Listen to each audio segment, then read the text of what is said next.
Hello there. This is a Shimano. It says R4000 on the spool, but FX4000. It's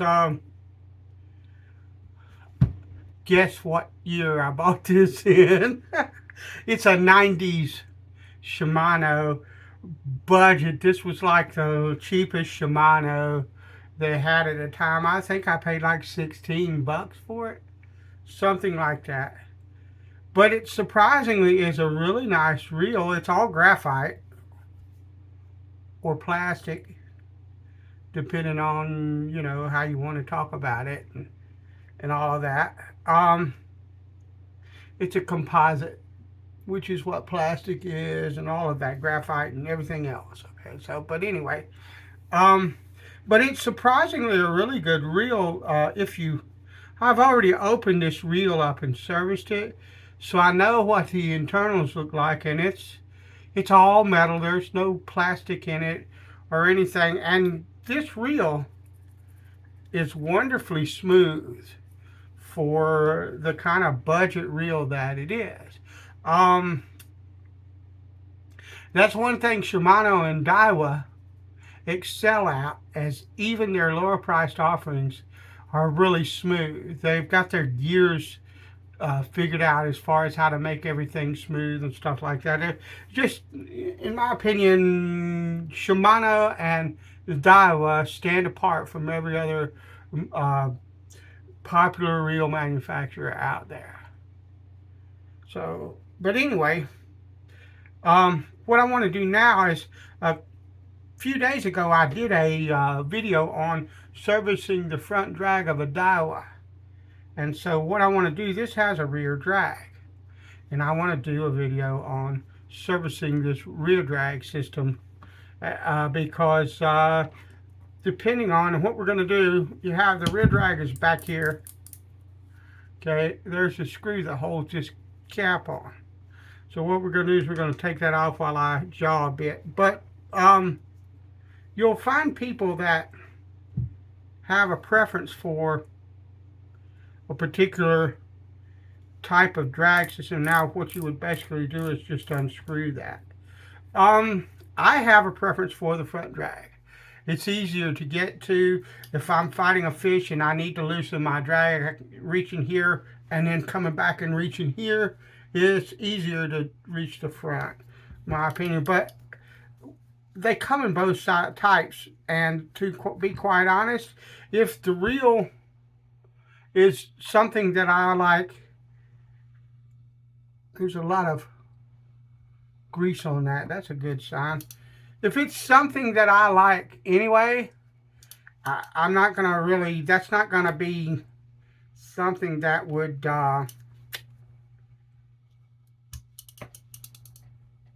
cause me to not want the reel. I would buy it anyway. Now there's a retaining pin here, and so we've got to try to get that.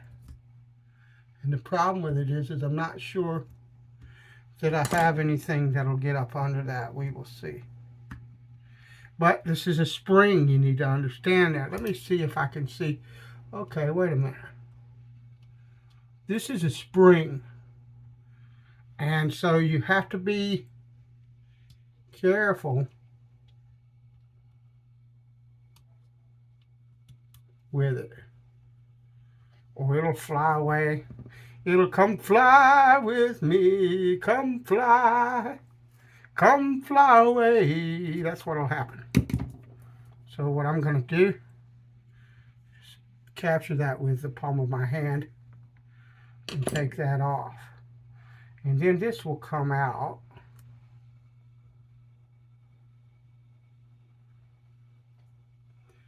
And you'll see there's a little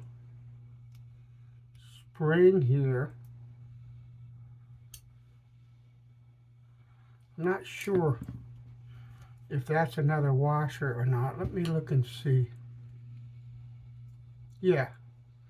So we have that washer, and it's got plenty of grease on it and it looks clean.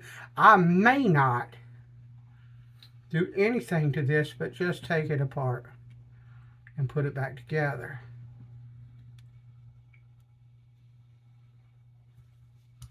But you see,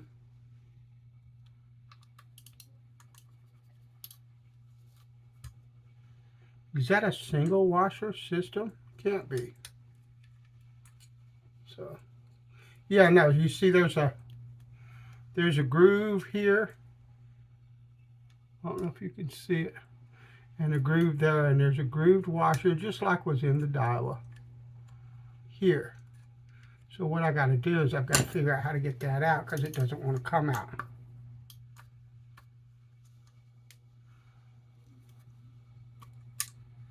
Okay.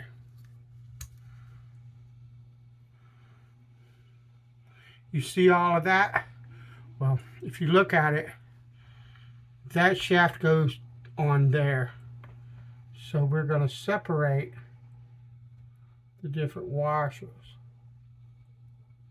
And like I said,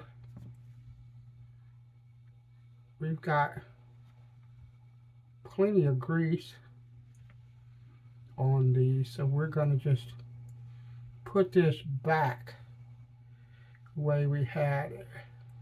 There's one more, it looks like, kind of graphite washer.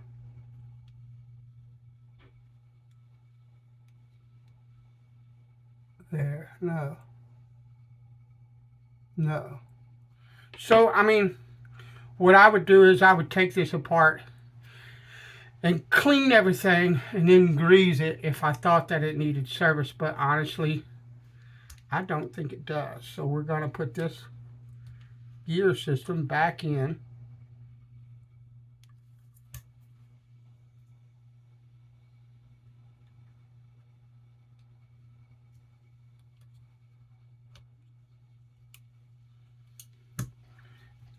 And then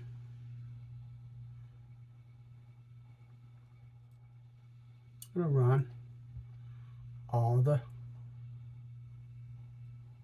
washers back down in there. And you would just put it together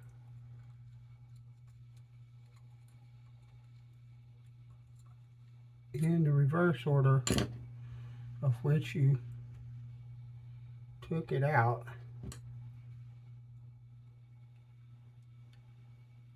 And this may end up, I may end up having to take it back out because I think I might have gotten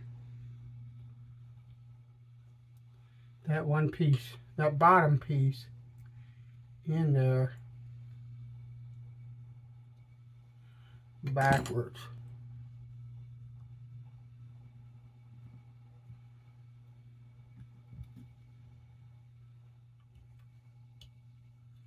So, fun part is going to be putting this spring back in. This pin goes in a particular kind of way, and you have to kind of pay attention to it because it will go one way. So I do believe it goes like that.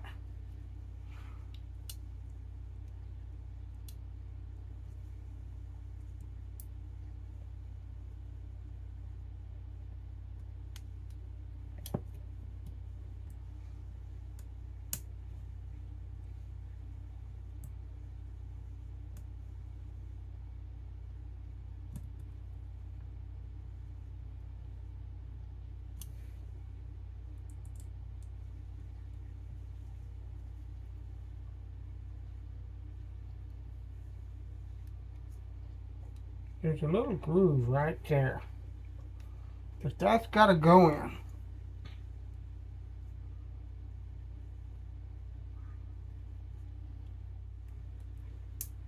Yeah, there we go. If you look at it, you're not going to be able to see it, but I'm going to do my best to explain it to you, and because they'll all be different. But there's a groove in this part of this shaft and they will pop in to both sides, and you see there it holds it still. That is the deal with that. And it's going to be something that you're going to have to kind of, it's going to be something that is specific to whichever reel you're going to be servicing. But if this had needed it, what I would have done would have been to grease everything and to clean everything, to grease everything.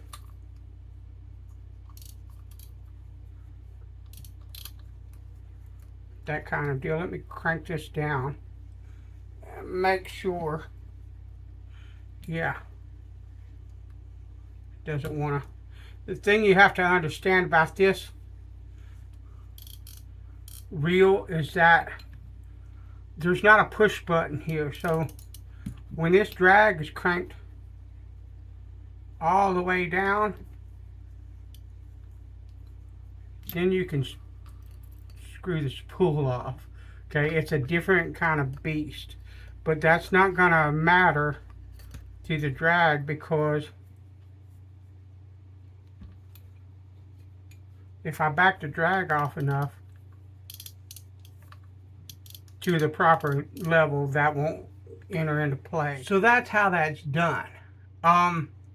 This one didn't need any service, but I wanted to take it apart and show you what they look like inside and all of that, because it can be kind of intimidating to open these up, whether it's this one or the one that's a front drag system, particularly if you've never been in either one of them. But if you're careful and watch what you're doing, you can take that apart and you can service it, and the drag is the most important part of your system, and they should be serviced time to time. Alright, thanks for watching. I'll talk to you later.